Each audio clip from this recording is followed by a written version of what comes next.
Sebelumnya selamat siang semuanya, saya Jaya Dirawan, NPM 2014121030 dari kelas AGTB. Di sini saya akan mempresentasikan mengenai biografi dari seorang Julio Halim. Untuk biodatanya, dengan nama lengkap Julio Halim, lahir di Jakarta pada tahun 1996. Untuk tanggal lahirnya saya tidak menemukan di berbagai sumber, itu tidak mencantumkan. Untuk pekerjaan, untuk yang pertama dia menjadi CEO Finisip, atau Finisip itu perusahaan startup kepemerintahan. Untuk selanjutnya founder platform Bisa Ekspor dan seorang pelaku usaha eksportir. Nah, untuk latar belakang dari Julio Halim ini, ia dilahirkan di Jakarta pada tahun 1996. Ia merupakan anak dari keluarga yang sederhana dan tidak kaya. Kedua orang tuanya menjalankan UMKM, jadi ibunya itu berjualan dan ayahnya memiliki usaha kerajinan.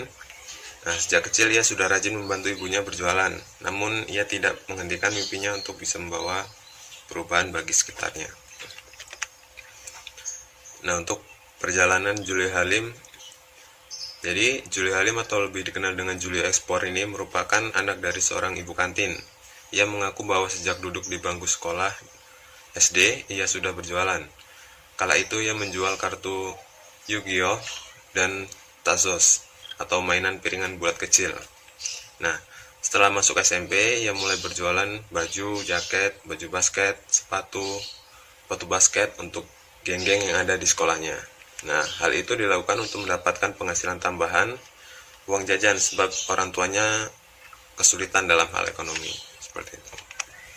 Nah, setelah Julio Halim ini SMA, ia pun masuk bisnis MLM atau multi level marketing.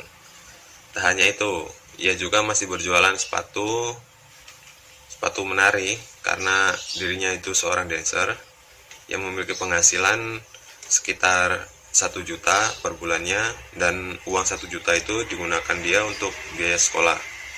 Nah, setelah lulus SMA, ia sempat kuliah, namun berhenti pada tahun pertamanya tanpa diketahui orang tuanya, karena ia sadar bahwa orang tuanya ingin cepat ia sukses sehingga ia berhenti kuliah untuk memulai bisnisnya.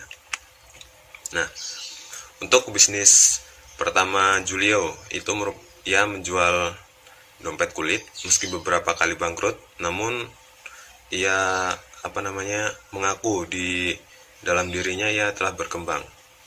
Nah, setelah itu ia pulang kampung ke Cirebon dan melihat usaha orang tuanya bangkrut karena impor. Dari hal itulah ia rela melakukan apa saja demi menghasilkan uang. Nah, pertama Julio pernah menjadi kuli arang. Ia menjual arang ke tukang sate. Ia berjualan arang tersebut selama 7 hingga 8 bulan. Lalu Julio mencari informasi di internet seperti itu tentang manfaat arang lainnya dan menemukan bahwa arang bisa dijadikan briket.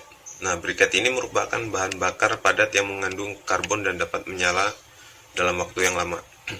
Setelah itu, Julio langsung belajar cara membuat briket dan berusaha mencari investor untuk membangun bisnisnya.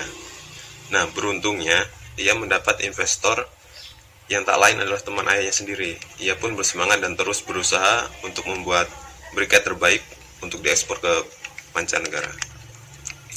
Nah, saat masuk ke bisnis ekspor, ia melakukan semuanya sendiri. Jadi nggak ada bantuan seperti itu. Ia belajar membuat briket ke pabrik, lalu mulai membuat briket kecil-kecilan. Nah, setelah dia 6 bulan berjalan, ia mendapat dana investasi itu dari teman ayahnya tadi. Usai 4 bulan berjalan, ia mendapat kontrak pertamanya sebesar 1,4 juta US dollar atau setara dengan 20 miliar dari satu pembeli. Nah, kini tidak hanya mengekspor briket arang, ia juga memanfaatkan tanaman kelapa untuk dijadikan bisnis seperti bahan kosmetik. Nah, setelah ia sukses di dunia ekspor itu, Lalu ia membentuk suatu komunitas bisa ekspor.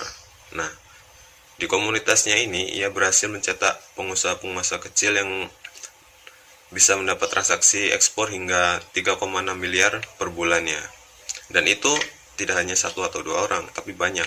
Dan mereka kebanyakan malah berasal dari desa yang tidak mendapatkan pendidikan yang tinggi.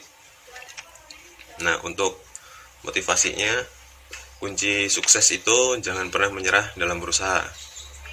Jadi Julio yang awalnya tidak memiliki modal terus berusaha dan mendapatkan penghasilan meski harus berusaha payah.